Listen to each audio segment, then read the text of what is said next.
የህወሓት ታጣቂዎችን በአፋር ክልል ድንገተኛ የሞርታር ጥቃት ፈጸሙ። ጊዜያዊ አስተዳደሩን በማፍረስ በትግራይ መጠነ ሰፊ የግዳጅ ወታደራዊ አፈሳ እየፈጸመ የሚገኘው ህወሓት በትናንትናው ዕለት በአፋር ክልል ዞን 2 መጋሌ ወረዳ የሞርታር ጥቃት መፈጸሙን የአንድ አፍታ ሚዲያ ምንጮች አረጋግጠዋል። ሆርን ፍሪኩዌንሲ የተሰኘ ድረ-ገጽ በበኩሉ ጥቃቱ የተከፈተው የአፋር ጸጥታ ኃይሎች በሰፈሩበት አካባቢ እንደሆነም ዘግቧል። የጉዳቱ መጠን በግልጽ ባይታወቅም ድርጊቱ በአካባቢው ማህበረሰቦች ዘንድ ድንጋጤ መፍጠሩን ነዋሪዎች ገልጸዋል። ጥቃቱ በደረሰበት አካባቢ የአፋር ክልል የጸጥታ ኃይሉ የነበሩት ከጥቃቱ በኋላ ምንም አይነት አጸፋዊ ማጥቃት እንዳልሰነዘሩ እማኞች ተናግረዋል። በቅርብ ወራት ውስጥ በአካባቢው ተመሳሳይ ጥቃቶች መመዝገባቸውን የአካባቢው ምንጮችም ይገልጻሉ። ከዚህ ቀደም በአካባቢው ህወሓት በፈጸመው ጥቃትም 2 ንጹሃን ዜጎች መገደላቸው የሚታወስ ነው።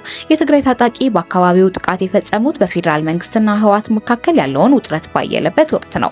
ከቀናት በፊት ዶክተር ጌዲዮን ጢሞቴዎስ በሰሜን ኢትዮጵያ አዲስ ግጭት ሊቀሰቀስ ይችላል ሲሉ ማስጠንቀቃቸውም የሚታወስ ነው። የጠቅላይ ሚኒስትር አብይ ፓርቲ በምርጫው ማሸነፍና የአዲስ ግጭት ስጋት ምንም እንኳን ምርጫው የግጭት ጥላ ቢያጠላበትም የጭቆና ክሶች ቢሰሙም እንዲሁም የተቃዋሚ ፓርቲዎች ተሳትፎ አናሳ ቢሆንም ጠቅላይ ሚኒስትር አብይ አህመድ ፓርቲ በአገሪቱ አጠቃላይ ምርጫ ከፍተኛውን የህዝብ ተወካይ ምክር ቤት መቀመጫ በማሸነፍ የበላይነቱን ይዞ ለመቀጠል ችሏል።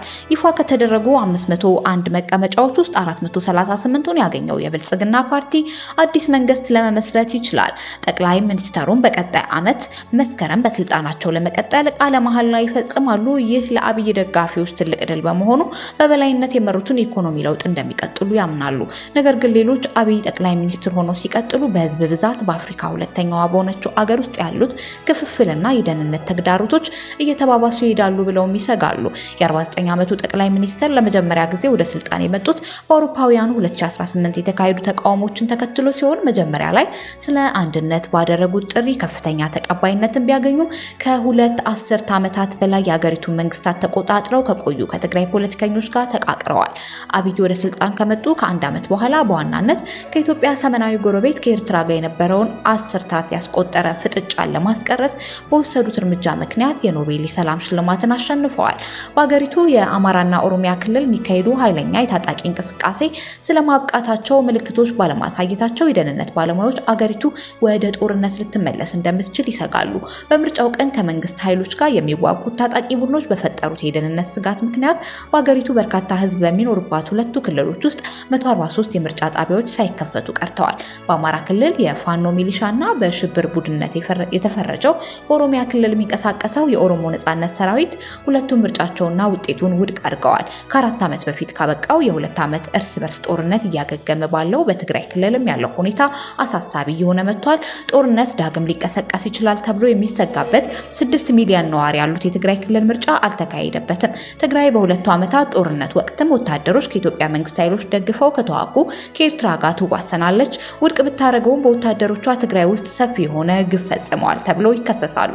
ነገር ግን ጦርነቱ ካበቃ በኋላ የአዲስ አበባና የአስመራ ግንኙነት በፍጥነት ተበላሽቷል። ባለፉት 3 ዓመታት ጠቅላይ ሚኒስትር አብይ አገራቸው በ1985 ኤርትራን ነጻ ሀገር ስትሆን ኢትዮጵያ ያጣችውን ቀይ ባህር ወደብን መልሳ ማግኘት እንዳለባት በተደጋጋሚ ሲናገሩ ቆይተዋል። ለዚህም 1350 ኪሎ ሜትር የባህር ዳርቻ ያላት ኤርትራ ወደብ አልባ የሆነችውን ኢትዮጵያን ግዛት በማስፋፋት ምኞት ተከሳታለች። በሚያስደንቅ ሁኔታ አስመራ አሁን ወዳጅነቷን ከትግራይ መሪዎች ጋር በማድረጓ ዳግም ግጭት የሚቀሰቀስበት ከሆነ ቀደም ሲል ከነበረው በተቃራኒ ኤርትራ ለትግራይ ኃይሎች የምትወግን ይመስላል።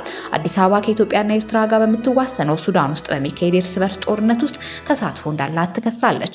ምንም እንኳ ኢትዮጵያ በተደጋጋሚ ብታስተባብልም በርካታ ሪፖርቶችን አዲስ አበባ የሱዳን ተፋላሚ እንጂ የሆነውን ፈጥኖ ደራሽ ኃይልን እንደምትደግፍ ያመለክታል። የኤርትራና ትግራይ ኃይሎች ከፈጥኖ ደራሽ ኃይሉ ጋር እየተፋለመ ከሚገኝ ከሱዳን ጦር ጋር የጠበቀ ግንኙነት እንዳላቸው ለረጅም ጊዜ ሲነገርም ቆይቷል። ይህም ጠቅላይ ሚኒስትር አብይ የሰላም ፈጣሪነትን ሚና ሊጫወቱበት ማይችሉትና በቀጠናው ውስጥ ሊሰራጭ የሚችል አደገኛ ሁኔታ ይፈጥራል። በአብይ መንግስትና በትግራይ ክልል ውስጥ የበላይ በሆነው ህዝባዊ ወያነ ሓርነት ትግራይ መካከል የነበረው ጠላትነት በጥቅምት 2015 ዓ.ም በተፈረመው የሰላም ስምምነት ይቋጫል ተብሎም ነበር። ነገር ግን ሁለቱ ወገኖች ያንን ስምምነት በመጣስ እርስ በርሳቸውን ይካሰሳሉ። በትግራይ የተካሄደው ጦርነት ባለ ባለንበት ክፍለ ዘመን እጅግ አደገኛ ከሆኑት መካከል አንዱ ሲሆን የአፍሪካ ህብረት አሸማጋይ ጦርነት ክልሉን ወደ ረሃብ እያመራ በነበረበት ወቅት ወደ 600 ሺህ የሚጠጉ ሰዎች እንደሞቱበት ገምቷል። በወቅቱም መንግስቱ ውድቅ ቢያደርገውም ለክልሉ የሚቀርበው ምግብ እርዳታ በማገድ ተከስቶ ነበረ። ከምርጫው በፊት ህወሓት በጠቅላይ ሚኒስትር አብይ የተሾመውን የክልሉን ጊዜያዊ አስተዳደር አፍርሶ ከጦርነቱ በፊት የነበረውን አስተዳደር ወደ ነበረበትም መልሷል።